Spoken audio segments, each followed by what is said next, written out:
कैलाश जी, आपसे प्रश्न बहुत सीधा सीधा है। राहुल गांधी जी ने जैसे दो तीन चीजों पे वो डिबेट शुरू किए हैं, विचारधारा की बात कर रहे हैं, अब आरएसएस की बात कर रहे हैं, उसी तरह से उन्होंने आदिवासी और वनवासी की बात भी शुरू की है। और उनका जैसा मानना है कि आदिवासी तो भाई उनका पहला हक है, वही ओरिजिनली उस जमीन के वही ओरिजिनल मालिक हैं। और इस पे जरा मैं आपसे समझना चाह रहा हूं, क्योंकि ये आदिवासी और वनवासी का फर्क, और क्या इससे जो जो मूल आदिवासी है उसको मोदी जी कह रहे हैं कि हमने तो भाई राष्ट्रपति बना दिया है मुर्मू जी को, इससे बड़ा क्या कर सकते हैं? तो क्या राष्ट्रपति बन जाने से सारे आदिवासी खुश हैं कि अब हमें और कुछ नहीं चाहिए, हमारा एक व्यक्ति आदिवासी हो गया? जरा कैलाश मीणा जी, इस पे मैं समझ लूं आदिवासी और वनवासी की जो एक नया डिबेट शुरू हुई है, उसमें आदिवासी कैसे सोच रहे हैं? देखिए, देश के आजादी के समय जो मूल सवाल थे, और उस समय सबसे पहले आदिवासियों ने संसाधनों की लड़ाई पे संघर्ष शुरू हुआ था। आप 1757 में प्लासी के युद्ध के बाद आदिवासियों ने संसाधनों की लड़ाई पे बात की, चाहे बिरसा मुंडा हो, उससे पहले संथाल विद्रोह हुआ। तो आदिवासियों के सवाल पे को भ्रमित करने के लिए आरएसएस ने वनवासी शब्द का प्रयोग किया। ये बहुत अच्छी बात है, राहुल गांधी ने आदिवासी शब्द पे, वनवासी पे अपनी पार्टी का स्टैंड क्लियर किया है। लेकिन पूरी राजनीतिक जो विचारधाराएं हैं वो आदिवासियों के साथ बड़ा ढुलमुल रवैया। एक राहुल गांधी ने जो यात्रा शुरू की उससे हल्का सा ये लगा, और उन्होंने साफ स्टैंड लेना शुरू किया। उन्होंने जो राजनीतिक बातचीत जो लोग करते थे उससे अलग हटके एक बातचीत करनी शुरू की। लेकिन जो देश के परिप्रेक्ष्य में आरएसएस जो मुर्मू जी को राष्ट्रपति बना के और पूरे देश के आदिवासियों से कहे, तो आदिवासियों ने खोया क्या नहीं? इस देश के अंदर आज भी देश की आजादी से लेके अब तक विस्थापन के सवाल पे मैं किसी का वो नहीं कर रहा। आप जम्मू कश्मीर में कश्मीरी पंडितों के सवाल पे पूरा देश उद्वेलित होता है, और उनको वहां के विस्थापित लोगों को कुछ सुविधाएं भी हैं, उनको दिल्ली में या जहां भी रह रहे हैं कुछ विशेष तरह की सुविधाएं दी जा रही। आदिवासी कितने विस्थापित है इस देश में? आज आदिवासियों की स्थिति विस्थापन के मामले में बड़ी दयनीय है। आपने देश के संसाधन खड़े किए।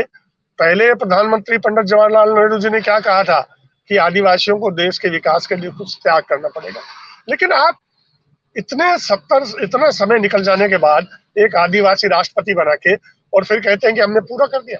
और जो राष्ट्रपति महोदय आज हमारे देश की हैं, उन्होंने क्या कहा कि मेरे गांव में बिजली तक नहीं है। मतलब मैं ये नहीं कह रहा कि आदिवासी राष्ट्रपति हो, तो उनकी सक्रियता किन किन सवालों पे रही, ये मैं कहना चाहता हूँ। इस देश में पोस्टर्स खड़े करके, इस देश में नकली मुद्दे खड़े करके असली सवालों को पीछे छोड़ने का काम जो लोग कर रहे हैं, उसमें से राहुल गांधी की यात्रा से एक थोड़ा बहुत राजनीतिक विश्वसनीयता कायम होने की बात थी। क्योंकि राजस्थान के संदर्भ में आपसे मैं कहना चाहूंगा कि राजस्थान में कांकरी डूंगरी आंदोलन हुआ था।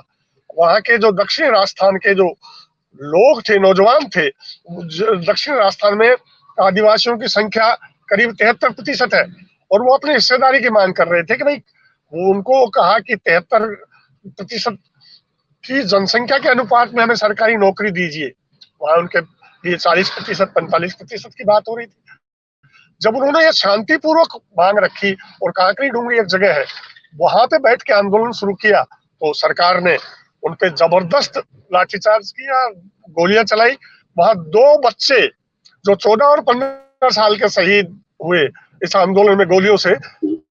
आप उन बच्चों की मौत का कोई नहीं, और उस मौत के लिए जवाबदेह थे, उनको आप गैलेंट्री अवार्ड दे रहे हैं उन पुलिस ऑफिसर्स को, जबकि उन बच्चों की बात नहीं हुई कि भाई वो उन बच्चों की शहादत हुई, 14-15 साल के बच्चों की शहादत हुई। उसके बाद का राजनीतिक घटनाक्रम भी और जोरदार है।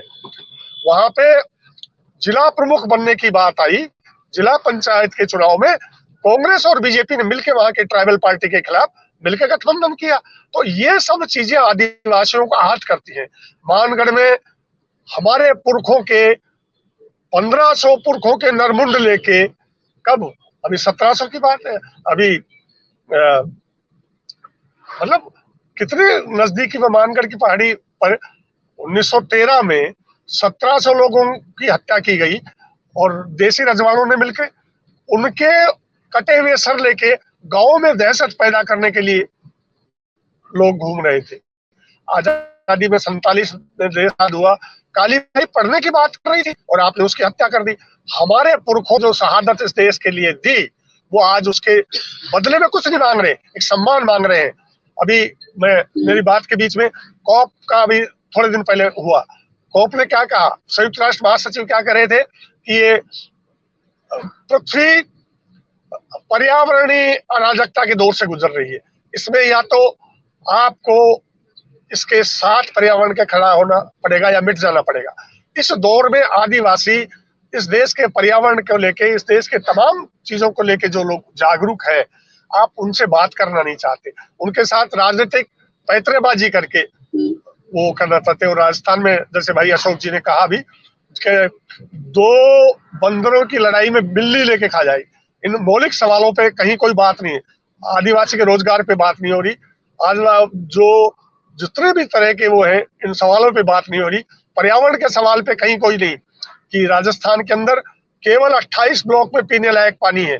पानी की पीने की स्थिति क्या रहेगी इस देश में, अगर बगैर पानी के तमाम तरह की योजनाएं हैं, वो कहाँ से चल पाएंगी?